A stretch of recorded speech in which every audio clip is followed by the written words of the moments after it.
मित्रों नमस्कार, मैं मयंक त्रिपाठी आप सभी दर्शकों का नव ज्ञान ज्योतिष चैनल पर हार्दिक स्वागत करता हूं। आज चर्चा करेंगे कि जो ये हंस नाम का राजयोग है ये किस प्रकार से बनता है और व्यक्ति के ऊपर क्या क्या प्रभाव उसके पड़ते हैं। वैसे मैं आपको बता दूं, हंस नाम का राजयोग यदि आपकी कुंडली में बना है तो जीवन में ऐसी कोई भी चीज़ नहीं है जो आप पाना चाहें और पा ना सकें। हंस नाम का राजयोग तभी बनेगा जब गुरु आपके केंद्र में उच्च के होकर के बैठ जाएं या अपनी ही राशि में बैठ जाएं। केंद्र का मतलब है पहले घर में, चौथे घर में, सातवें घर में या 10वें घर में गुरु अपनी ही राशि में बैठे हैं या उच्च के होकर के 4 नंबर की राशि में बैठे हैं तो यह हंस नाम का राजयोग बना देंगे। अगर आपकी मेष लग्न की कुंडली है और बाई बर्थ गुरुदेव बृहस्पति चतुर्थ भाव में बैठे हैं तो हंस नाम का राजयोग बन जाएगा। इसके बाद जो अगली लग्न है वह लग्न है मिथुन। यदि मिथुन लग्न की कुंडली है और गुरुदेव बाई बर्थ सप्तम भाव में बैठे हुए हैं या दसम भाव में बैठे हैं तो यह हंस नाम का राजयोग बन जाएगा। इसके बाद यदि आपकी कर्क लग्न की कुंडली है और बाई बर्थ गुरुदेव बृहस्पति लग्न भाव में विराजमान है तो हंस नाम का राजयोग बन जाएगा। इसके बाद यदि आपकी कन्या लग्न की कुंडली है और गुरुदेव बृहस्पति चतुर्थ भाव में या आपके सप्तम भाव में विराजमान हैं बाई बर्थ तो यहाँ पर भी हंस नाम का राजयोग बन जाएगा। इसके बाद जो राजयोग बनेगा वह बनेगा तुला लग्न की कुंडली में। यदि आपकी तुला लग्न की कुंडली है और बाई बर्थ गुरुदेव बृहस्पति दसम भाव में विराजमान है तो हंस नाम का राजयोग बन जाएगा। इसके बाद जो राजयोग बनेगा वह बनेगा धनु लग्न की कुंडली में। यदि आपकी धनु लग्न की कुंडली है और गुरुदेव बृहस्पति बाई बर्थ आपके लग्न में बैठे हैं या आपके चतुर्थ भाव में बैठे हैं तो हंस नाम का राजयोग बन जाएगा। इसके बाद आती है मकर लग्न की कुंडली। अगर मकर लग्न की कुंडली है आपकी और बाई बर्थ गुरुदेव सप्तम भाव में बैठे हुए हैं तो हंस नाम का राजयोग बन जाएगा। इसके अलावा अंतिम जो लग्न बचती है वह होती है मीन लग्न। अगर आपकी मीन लग्न की कुंडली है और बाई बर्थ गुरुदेव बृहस्पति दसम भाव में या लग्न में बैठे हैं तो हंस नाम का राजयोग बन जाएगा। अब ये हंस नाम का राजयोग कितनी लग्नों में बनता है ये आपने जान लिया। अब ये आपके ऊपर प्रभाव किस तरीके से डालेगा ये आप जान लीजिए।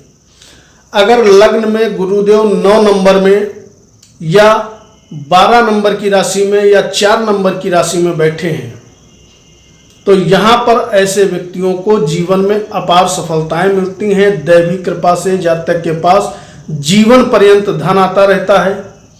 ऐसे व्यक्ति उच्च शिक्षित हो जाते हैं और ऐसे व्यक्ति यदि सरकारी नौकरी में जाना चाहते हैं तो वहाँ पर इनको विशेष सफलताएं मिलती हैं। ऐसे व्यक्तियों की जो संतान होती है वह उच्च कोटि की होती है। ऐसे व्यक्ति धार्मिक कामों में विशेष रुचि लेते हैं। धार्मिक कामों में रुचि तो लेते ही लेते हैं, धर्म के ज्ञाता भी होते हैं। यहाँ पर जब गुरुदेव लग्न से ये हंस नाम का राजयोग बनाएंगे तो जातक आध्यात्मिक हो जाता है, माँ बाप के लिए विशेष भाग्यवान हो जाता है। बहुत ज़्यादा जातक को पिता से अटैचमेंट होता है। अगर गुरुदेव बृहस्पति बाई बर्थ हंस नाम का राजयोग आपके चतुर्थ भाव से बनाएंगे तो क्या होगा। तो यदि चतुर्थ भाव में 4 नंबर में गुरुदेव बैठे हैं, 9 नंबर की राशि में गुरुदेव बैठे हैं या 12 नंबर की राशि में गुरुदेव बृहस्पति बैठे हैं तो आपकी आयु लंबी होगी। अनेक भूमि भवन मकान आपके पास हो जाएंगे। माँ का पूर्णतः सुख आपको मिलेगा, पिता का पूर्णतः सुख आपको मिलेगा। साथ ही साथ आप नौकरी करें या व्यापार करें विशेष ऊंचाइयां उसमें भी आपको मिलेंगी। लेकिन यहाँ पर जब हंस नाम का राजयोग बन जाएगा तो ऐसे में जातक का धन व्यय भी बहुत होता रहता है। इसके बाद जो हंस नाम का राजयोग बनता है वो बनता है सप्तम भाव से। अगर सप्तम भाव में 4 नंबर लिखा है, 9 नंबर लिखा है या 12 नंबर लिखा है और उसमें गुरुदेव बृहस्पति विराजमान है, बैठे हैं बाई बर्थ तो हंस नाम का राजयोग बनेगा। यहाँ जब राजयोग बनता है तो विशेष जो है सुख समृद्धि सफलताएं आपको देता है।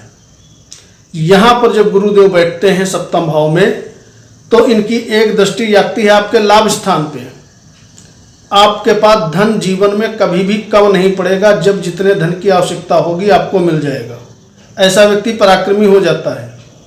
धार्मिक कामों में बढ़ के चढ़ के हिस्सा लेता है। धर्म के प्रति उसका झुकाव होता है।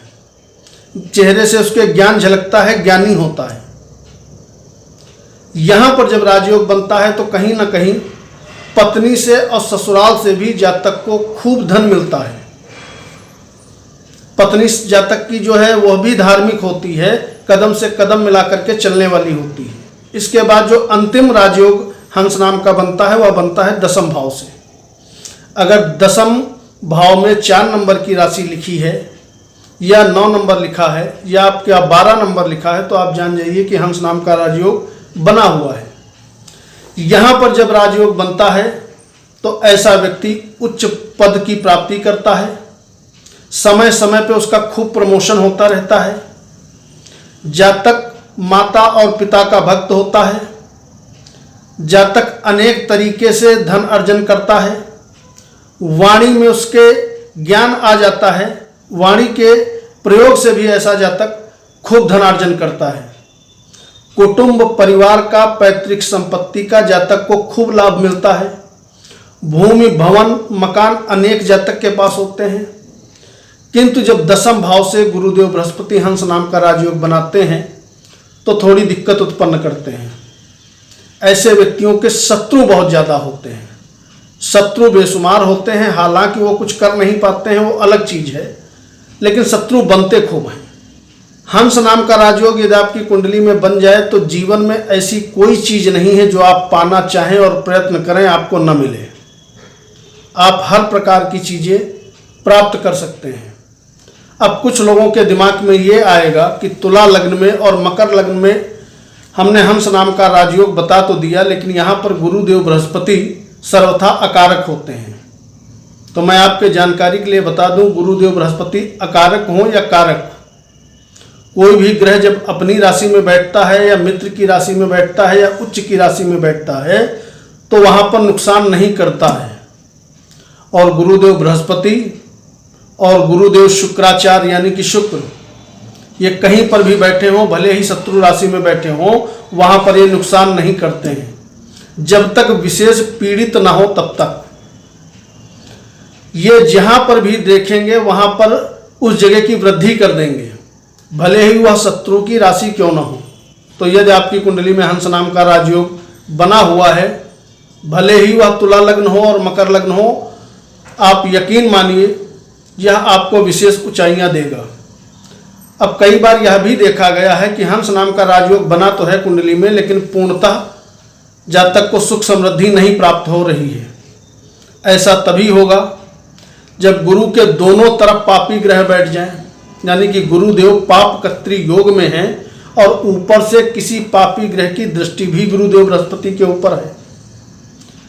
दूसरी कंडीशन यह हो सकती है कि गुरुदेव की डिग्री 25 से लगा करके 30 के बीच में है, ऊपर से पाप के प्रभाव में है, या इनकी डिग्री 1 से लगा करके 6 के बीच में है और ये पाप प्रभाव में है। तब ऐसे में बाल अवस्था में गुरु होंगे या मृतक अवस्था में गुरु होंगे। बाल अवस्था में और मृतक अवस्था में कोई भी ग्रह हो पूर्ण फल नहीं दे पाता है। ऐसा नहीं है कि वो फल ही नहीं देता है, लेकिन उसका फल मात्र 20% ही मिल पाता है। अगर हंस नाम का राजयोग बना हुआ है आपकी कुंडली में तो आप उपाय क्या करोगे। आपकी कोई भी लग्न हो, आप एक आदत डाल लीजिए, केसर का टीका आप मस्तक पर, गले पर और नाभि पर प्रतिदिन आप लगाएं। अगर केसर उपलब्ध ना हो तो हल्दी का टीका आप लगाएं। अगर मस्तक पे लगाना नहीं चाहते हैं, मान लिया ऑफिस वगैरह आप जाते हैं, आपको शर्म आती है मस्तक पे टीका लगाने से, तो कंठ पर, नाभि पर और हल्का सा सर पे लगा लिया और अपने काम पे चले गए। हंस नाम का राजयोग यदि आपकी कुंडली में बना है तो विशेष सफलताएं आपको मिलेंगी, इसमें कोई डाउट नहीं है। गुरुदेव इन 4 भावों में से अगर कहीं पर भी बैठे हैं तो जीवन पर्यंत आपको मान सम्मान और धन की कमी कभी नहीं होगी। तो यह था हंस नाम के राजयोग का संक्षिप्त में वीडियो जो मैंने आपको बताने का प्रयत्न किया। अगर आपको वीडियो अच्छा लगा हो तो मेरे YouTube चैनल को सब्सक्राइब करिएगा, नोटिफिकेशन ऑल को क्लिक कर लीजिएगा। अगर यह वीडियो आप फेसबुक पेज पे देख रहे हो तो मेरे फेसबुक पेज को फॉलो कर लीजिएगा। मयंक त्रिपाठी को अनुमति दीजिए, कल पुनः उपस्थित होंगे अन्य विषय की चर्चा के साथ। नमस्कार।